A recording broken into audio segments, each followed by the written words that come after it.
पिपलोदी गांव में स्कूल हादसे के बाद कांग्रेस प्रदेश अध्यक्ष गोविंद सिंह डोटासरा झालावाड़ के 2 दिवसीय दौरे पर हैं। बुधवार को झालावाड़ पहुंचते ही सरकार पर जबरदस्त हमला बोला है। डोटासरा ने मुख्यमंत्री भजनलाल शर्मा को लाचार और असहाय बताते हुए कहा कि वहां कोई फैसला अपनी मर्जी से नहीं ले सकते। उन्होंने कहा कि मुख्यमंत्री अपनी मर्जी से फैसला नहीं ले सकते और दिल्ली वालों को इससे कोई फर्क नहीं पड़ता कि कौन जिए और कौन मरे। कांग्रेस अध्यक्ष ने आगे कटाक्ष करते हुए कहा कि राजस्थान में सरकार नहीं सर्कस चल रहा है, यहां जनप्रतिनिधियों की भी कोई पूछ नहीं है। फिलहाल तो राजस्थान सरकार अफसरशाही के रिमोट कंट्रोल से चल रही है। पिपलोदी हादसे को लेकर डोटासरा ने कहा कि इस हादसे से हर कोई सहम कर रह गया है। सिस्टम की लापरवाही ने 7 मासूमों की जान ले ली और 7 घरों के कुलदीपक बुझ गए।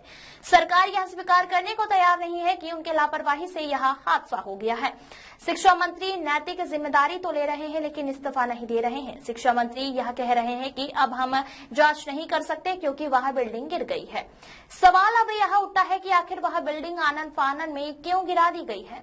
शिक्षकों को और शिक्षा अधिकारियों को सस्पेंड कर दिया गया है। पिपलोदी स्कूल हादसे जैसी बड़ी मुसीबत के समय फैसला और घोषणाएं राज्य के मुखिया को अपने विवेक से फैसला लेकर करनी होती है, लेकिन राजस्थान के मुख्यमंत्री की तरफ से अब तक ना तो कोई घोषणा इन बच्चों के लिए की गई है, ना ही वह खुद यहां आए।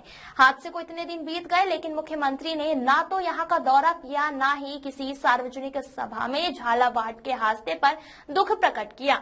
हम मानते हैं कि किसी के आने से जान वापस नहीं आ सकती, लेकिन दर्द बांटने तो आना था। सिस्टम की लापरवाही से 7 बच्चों की हत्या हो गई, मौत हो गई।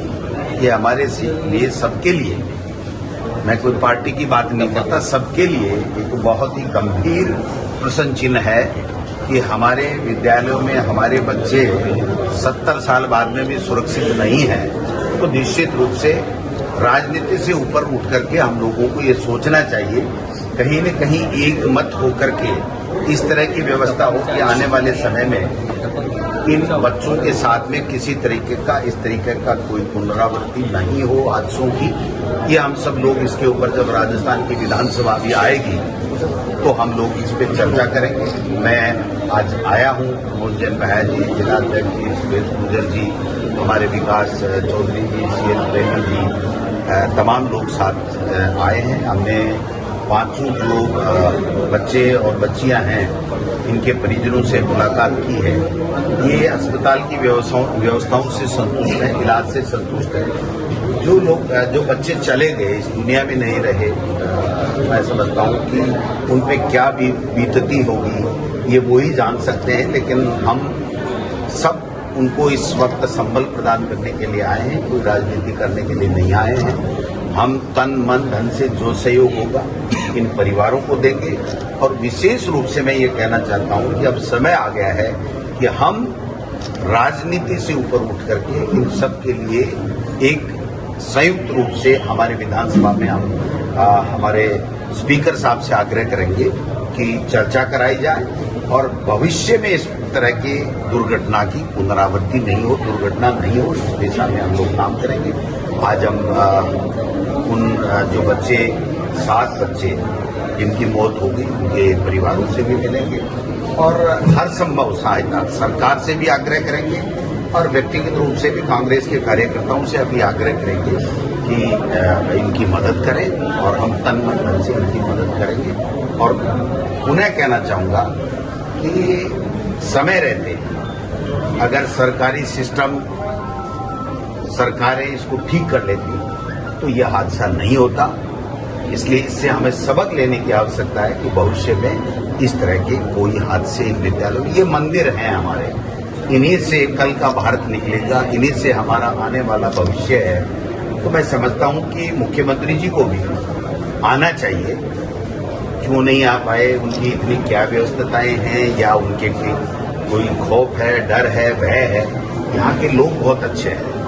जब मैं कल से आया हूं तब से इतना प्रेम कर रहे हैं, इतने मासूम गरीब लोग हैं जिनको आकर के उनको हालचाल पूछना चाहिए। कोई जरूरी नहीं है।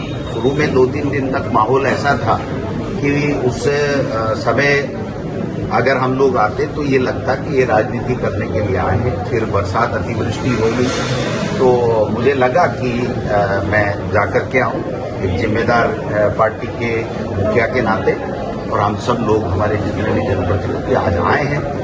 हम इतना ही कहना चाहेंगे कि सरकार चाहे कोई सी भी हो, लेकिन इस तरह के हादसे ना हो। विद्यालय हमारी प्राथमिकता में होना चाहिए। केवल राजनीति ही करते रहें कि कैसे हमें वोट मिले, इसी पे फोकस करके अगर काम करेंगे तो हम हमारे इस काम के साथ में, राजनीति के साथ में न्याय नहीं कर रहे। समाज सेवा का जब संकल्प लेकर के राजनीति में हम लोग आते हैं तो फिर समाज सेवा हमारी प्राथमिकता होनी चाहिए। इसी दृष्टिकोण को ध्यान में रखते हुए हम लोग इनकी मदद। सरकार ने जो मुआवजा दिया है उसके बारे में क्या बोलें? 100% अपर्याप्त है। कोई मुआवजा है ही नहीं है। सर तो वैसे भी चिरंजीवी योजना ये तो होता ही है। मतलब सरकार की प्राथमिकता में इनका हालचाल पूछना नहीं है तो मुआवजा पैकेज तो बहुत बड़ी बात है। दूसरा ये कि जितने भी एमएलए हैं कांग्रेस के, उनकी तरफ से कोई जर्जर स्कूलों के लिए कोई फंड दिया जा रहा है? देखिए सर, मैंने पहले ही कह दिया था कि हमारे सभी विधायकों ने जिला कलेक्टर को चिट्ठी लिखी है, और कोई भी जर्जर है और उनके एमएलए लेवल में जितना संभव हो सकता है गाइडलाइन से उतनी वो मदद करें। और मेरे यहाँ मैं कह सकता हूँ कि 15 जगह से मेरे पास में आई है रिक्वेशन, तो मैं वो दे ही रहा हूँ। बाकी सभी एमएलए, और मैं तो कहता हूँ कि जब अभी सितंबर में विधानसभा आएगी तो हम सारे लोग राजनीति से ऊपर उठ करके कि हमारी प्राथमिकता, हमारा ये जो आने वाला कल है वो होना चाहिए और हमारे बच्चे हमारी प्राथमिकता में होने। सर एक चीज आपकी तरफ से भी आई थी कि टायर का इस्तेमाल किया गया। देखिए ये दुर्भाग्यपूर्ण है। हम पैकेज की बात करें वो नहीं दें, वो सबर है, लेकिन उनकी अंत्येष्टि भी प्रॉपर हम नहीं करवा सकते। तो इससे बड़ा तो कोई दुखद पहलू हमारे सबके लिए हो नहीं।